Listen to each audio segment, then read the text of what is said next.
Welcome everyone to episode 3 of Dotting the I with Davis and Chad. On today's episode, Buckeye football is back, baby.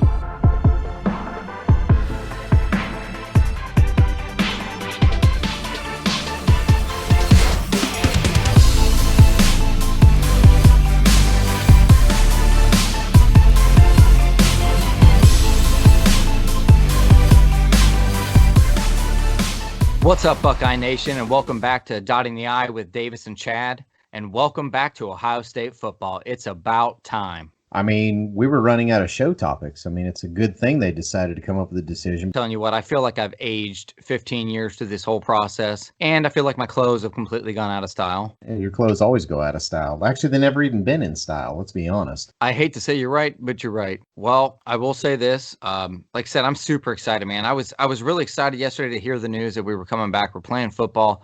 I think we all anticipated it. I think the biggest surprise for me was really the start date. I really thought we'd be starting on the 17th. Yeah, I mean, obviously, I think the reason why we wanted to start on the 17th, or even start on the 10th for that matter, is mainly because two reasons. We wanted to make sure that we were going to be CFP eligible. And even if we were only going to have a shortened season, we wanted to at least have some time in there, some weeks off in case there were issues to either reschedule something or to have a bye week. But unfortunately, the decision that did come out leaves us zero room for error. Which I think is going to be really difficult, man, in this climate right now. Did you see today that Wisconsin announced they got like 40-some positive tests today? Yeah. I mean, but you got to think, too, now kids are going to be coming back that have not probably been required to be on campus or, you know, kind of under watch with the football team. And once they come back, they're going to be tested. So this is, even though that's an alarming number, and obviously Wisconsin would be in that new color code system that you're going to explain here in a little bit. They'd be in the red. But this is going to happen, and I think that might actually be another reason why they decided to push it off until the 24th, is not as much to give these teams time to prepare and practice for the first week of games. I think it's actually to get everyone prepared to actually be able to play by adhering to these new strict policies that we got to adhere to. And how do you feel about an 8-game schedule with a +1 at the end? And what I mean by +1 for people out there listening who don't exactly, haven't read everything, the +1 is going to be the Big Ten championship game, but not only a Big Ten championship game. It basically gives the other teams in the Big Ten that aren't playing for the championship a chance at a 9th game by playing each other based on seeds. So 1 versus 1, 2 versus 2, and so on down the schedule. How do you feel about that? I'll be honest, I actually really like this concept, and I think this is a concept that should happen with all conferences, regardless of if we're playing a shortened season or because of COVID. Because if you think about it, man, that last game that we're playing, it's just those two teams that go to the conference title game, and all those other teams are sitting at home, and either their season is done or they're waiting for a bowl game. That would give them an extra game in an attempt to maybe make a bowl in a normal year. And think about the cool matchups that you're going to see. Just take it for the Big Ten. I think some of the rankings from last year, of course, we had Ohio State, Wisconsin as 1-1 from the East and West. But then your next matchup would have been Penn State and I believe it was Minnesota. And then the next one would have been like Michigan and Michigan State or something. I honestly can't remember. You'll have some really cool matchups in there if you're having your 2v2, 3v3, and so on. Not to mention, it gives you that extra game to try to qualify for a bowl or, for some of the seniors, another game to play something. So I think that's something that is really cool that is kind of surprising that it's not really been thought of yet. Well, let me ask you this, because this popped into my mind as soon as this schedule came out. We all know that when they announced the initial schedule right before they shut everything down, we were playing Michigan smack in the middle of the season. Do you think they're going to change that now that they have an opportunity to revisit the schedule? Do you think they'll put Michigan last? I don't know. My mind would think yes, that I think they'll go ahead and switch it back around to the last game, but I wouldn't necessarily be, yes, I want it to be the last game of the season, but there's also a big part of me that wants to wants it to be on Thanksgiving weekend, because there's just this whole kind of, me and you, like every year I come up and I do Thanksgiving with my family, and we basically stay at your house for 3 straight days. We drag ourselves up butt crack of dawn Saturday morning and get ready for that noon kickoff, that weekend right after Thanksgiving. And that's just kind of been a yearly tradition. So personally, even though it wouldn't be the last game of the season, I would really much like to see that Michigan game being put on Thanksgiving weekend. Now, see, I can see it both ways. The traditionalist in me, thinks it should be the last game of the season no matter what. But also, like you said, I guess I'm starting to come down to earth a little bit, and then this year is going to be whacked out no matter what we do about it. Truthfully, they announced this schedule and they announced their plan, but we don't know if any of it's going to happen. We could play 9 football games this year. We could play 2. I really just don't know exactly what's going to happen. But I will tell you this much, though. I really don't care at this point. I just want to play football. That's where I'm at right now. Yeah, I mean, it's funny how when you get something taken away from you, you're a lot less picky when it comes back around the next time. Of course, I want to be CFP eligible. Of course, I want to make sure we play enough games to qualify to make it into the CFP, or at least be considered to be the Final Four. To be honest, like, I'm going to ease my way into this probably like everyone else is. And I just want to see that first game. I want to see Justin Fields out there one more time. I want to see all of our starters, our key starters coming back, and we'll talk probably in episode or in our part 2 of this section where we're hopefully see Sean Wade back. We're still waiting on a decision. And obviously Wyatt Davis already in the process of trying to make a comeback from opting out. So I really want to see this team on the field, and we'll go from game 1 and then we'll go from there. I'm sure as the season goes on, my expectations for what I want the season to become is going to change and evolve. But at this point, dude, just seeing them on the field in an actual competitive game on TV, man, that it gives me goosebumps just thinking about it. I'll tell you what, I start to get goosebumps about it, and I got really excited. But then, as my brain started working, I started to think, look how stringent the Big Ten is making this whole coronavirus thing on us being able to play. I mean, did you get a load of the chart that they put out about, percentages and all that good stuff? I did. It's actually scarily similar to the West Virginia, which is right next to me, just about 5-10 minutes from me down here in Ashland, Kentucky. But West Virginia has a very similar code that they have for their public schools. They have a green, a yellow, and a red. And it's all based upon number percentages of people that are testing positive with COVID. It may not even necessarily just be, students, or it may not necessarily just be, staff or anything like that. It's the community too. And I think the Big Ten kind of does the same thing. I know that their color system is based off percentages that I think you have, but it's not just football players. It's also people in the community. And that's what I want to talk about. So basically they came out with the 2 metrics, one is for the team and the other one is for the community. So the way it breaks down is for the team, if 0 to 2% of the team test positive, they're still in the green, which means they're good to go. They can still do everything. If it's from 2 to 5%, you're in the orange category, which means basically proceed with caution. Like, you need to take a look at it.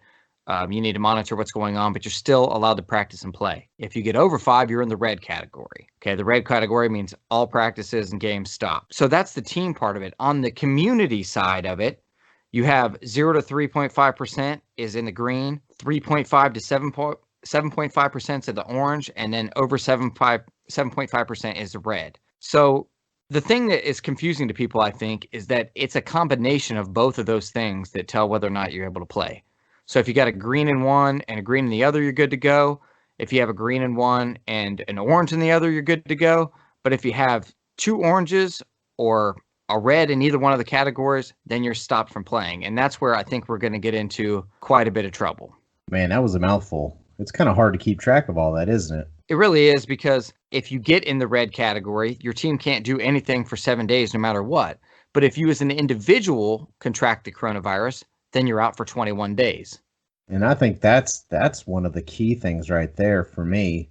An individual, regardless of anything else, it is automatic 21 days out before you can even come back and practice or play. And we'll get back to this color system in just a second, but You know, what happens if one of your key starters, I mean, even say for us, like a Justin Fields, somehow contracts this virus? He's out for 3 weeks. There's 3 straight games that he is not going to be able to play, which in an 8-game season, when you're plus 1-9, that's a third of the third. Can't even talk. Third of the A season that third he's of the out. season? A third of the season. I mean, but it's just, man, I mean, it's almost like your key players. Like if I'm a coach, if I'm Ryan Day in there, I'm literally looking at my key players and saying, I can't force you to not go out, but I'm telling you, if you go out, you're going to put your whole season at jeopardy. You're going to put the team at jeopardy. Like, put yourself in a bubble. Saran wrap yourself if you have to leave the dorm or the apartment or wherever it is you're staying at. Do not go out anywhere. If you need something, call me or call one of our assistants and we will bring it to you.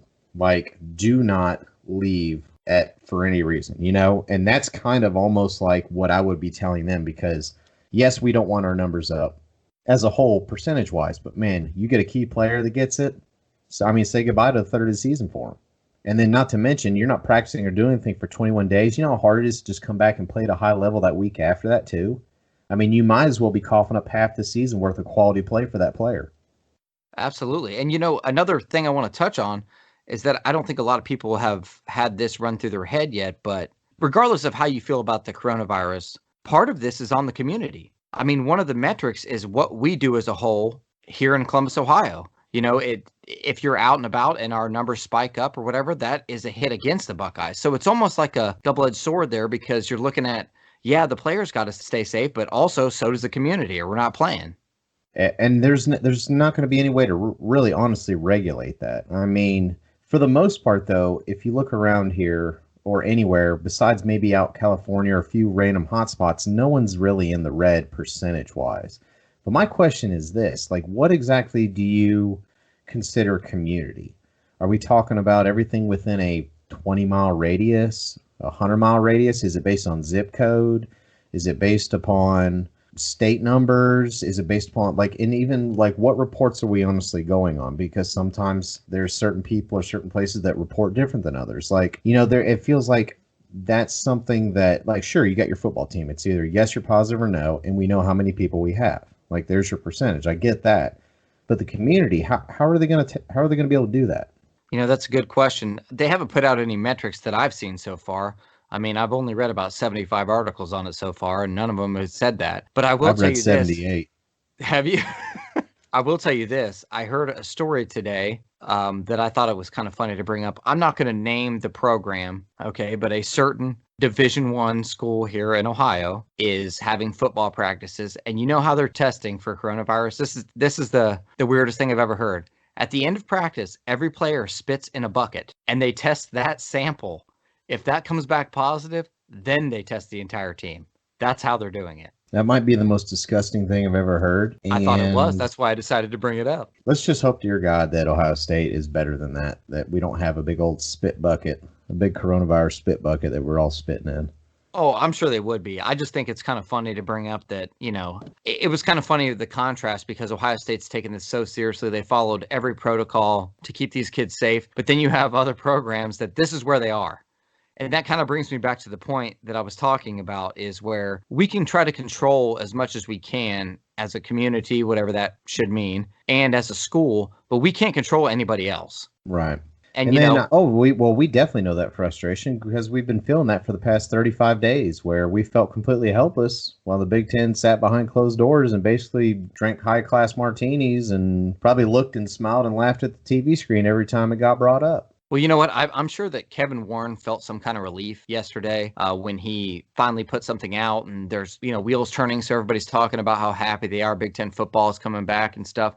But if he thinks for 1 second that people are going to forget what happened during this time, especially if something happens during the season, if we only get to play 4 games or 3 games, something like that, if he thinks he's going to live this down, he is sorely mistaken. Don't get us wrong. We're not saying that canceling the season at any point in time was necessarily the right or wrong decision. That's never even really what we've been upset with. It's just the complete lack of transparency in telling us why. I mean, we literally came out with that schedule. 6 days later, cancel season. Don't give us any explanation. Nothing. Don't even tell us how it was voted. And then literally 35 days later, we come back, and that literally is all I can tell you what happened in over a month. Was we somehow found out it was possibly 11-3. We possibly think it was Nebraska, Iowa, and Ohio State voting yes. Everyone else voted no. And then other than that, nothing. That right there, like, had they come out from the very get-go and said, this is why we stopped it. This is what we're seeing different, or we're just not sure about these things. There may not be a problem, but we need more information before we do this. The timing was sketchy. The lack of communication was horrible. So at the end of the day, it's not that we're upset with Big Ten or Kevin Warren necessarily that they had canceled it. The timing was crap, that's for sure. But we heard nothing in 35 days. How can we ever go forward and trust this leadership moving forward, especially, since we still don't know where the season's going to take us or what's going to happen in. Exactly. And I heard from somebody today an interesting take that I hadn't thought of. You're and what he said was revealing some of these sources. See, I can't reveal these sources because then they won't tell me stuff. Okay. That's true. we just got to keep saying per source. Yeah, per source. He just had a totally different take on it that we hadn't heard yet. Well, that I hadn't heard. I said, that's got to be Larry Blackburn then, isn't it? I said, are you happy? Are you happy Ohio State football's back? He said, no. I said, why not? He goes, so what you're telling me is, he goes, I got a sandwich in my hand and you take it from me, take a big bite out of it, and then hand it back to me. I'm supposed to be happy because I got some sandwich left? He goes, no, I'm still upset you bit part of my sandwich off. I see how that directly applies to this. He's like, I wanted a full season. I wanted a full season. There's no reason we shouldn't have one.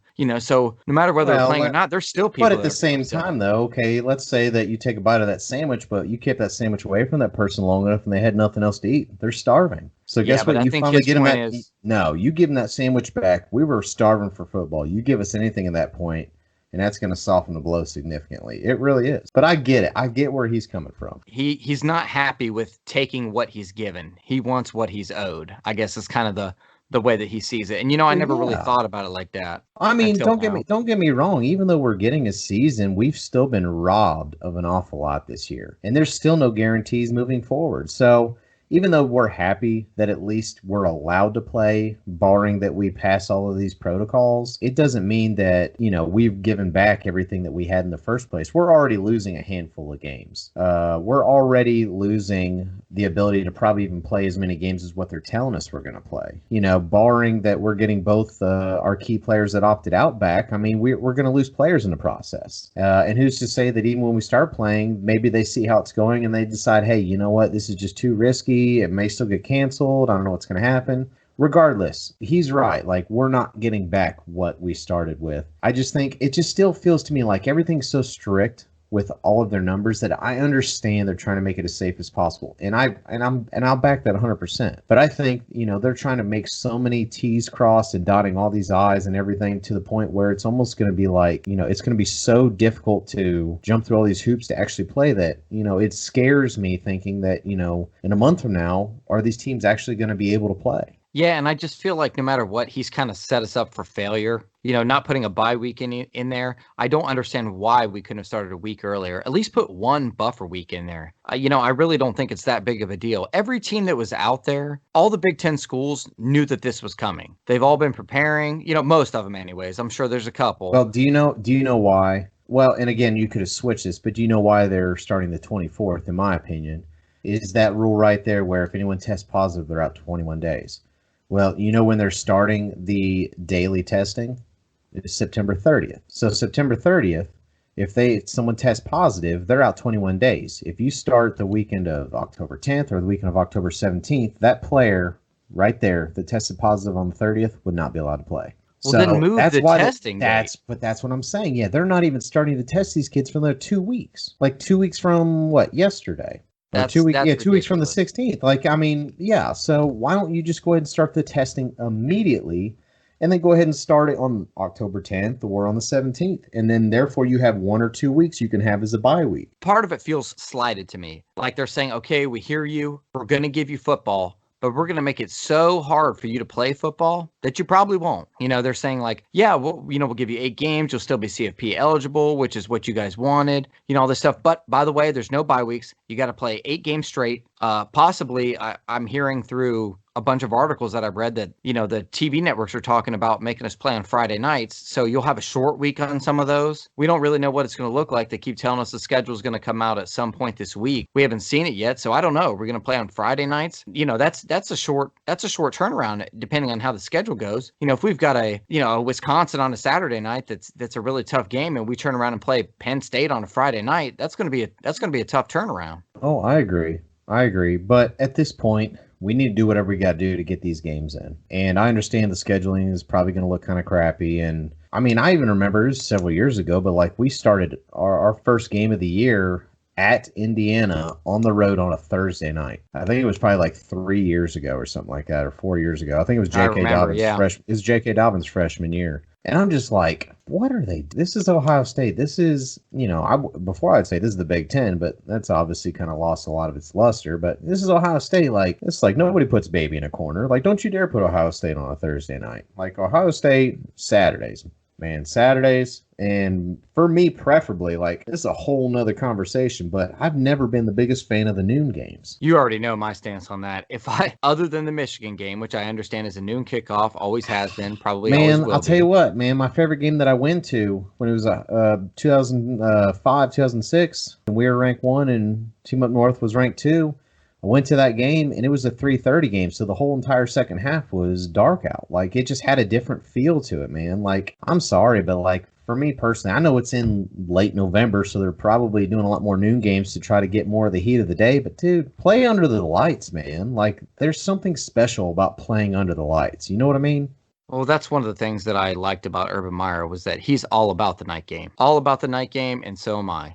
I enjoy it, man. It means, you can kind of plan your day around it. You can get stuff done, you know what I mean? Then come home, grill out, maybe have a couple adult beverages and, and get ready for the game. And I always like the atmosphere of it being at night. But I get that. Like you said, weather permitted. Nobody wants to play at night when it's, -4 in Columbus, right. Ohio. I get Plus, that. Gosh, man, you tailgate hard for a noon game. You wasted the rest of your Saturday evening. Like, I don't know about you, but I'm not in my 20s anymore. If I tailgate too hard for a noon game, I ain't worth a crap the rest of Saturday. No kegs and eggs? Somebody get out the Tums. Well, that's what happens.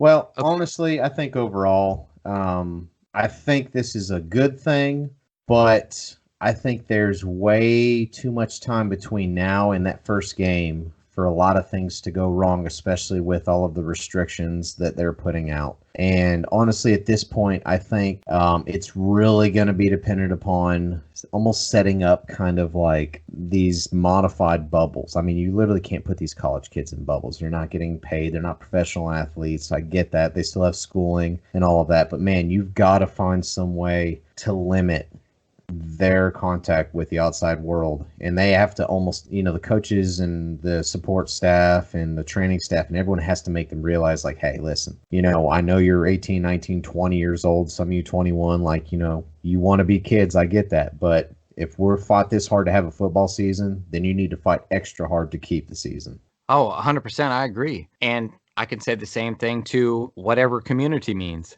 Let's just call it the state of Ohio if it has to be. That's a personal challenge to you. You wanted Buckeye football. You yelled for Buckeye football. You screamed for Buckeye football. I know I did. Well, then it's here. Yeah. I mean, I know I don't live in Ohio, so I can go buck wild down here in Kentucky. But you, on the other hand, you're under strict. We're counting on you, Chad. The way we're doing this whole 1-part, 2-part thing is we wanted to talk about what actually happened with the Big Ten decision on this episode. And then the next episode, we really want to talk about the CFP implications and then kind of, a little bit more on the scheduling thing. So if you want to hear about that, listen into episode 2. We're calling this The Bucks Are Back. So it'll be, this is part 1. Check in and listen to part 2. Everybody out there listening, this week we actually kind of stepped up our game a little bit. So we are now on iTunes. We are now on Spotify. And if our application ever gets approved, we will be on Google Play as well. And of course, we're always on YouTube. If you get a chance, check those out. If you want a different way to listen, that's awesome. That's why we put it out there. So people with Apple and people with different platforms can listen in different ways. Yeah, all those links, guys. If you're listening on the YouTube, should be posted below. So check down below. You'll see the links. And again, for our YouTube page, don't forget to subscribe and like the video. We also got a Facebook page, and we're on Twitter, where we like to share a lot of information. So don't forget to check those out as well. So guys, thanks for visiting in today, and we'll see you next time. Go Bucks. OH.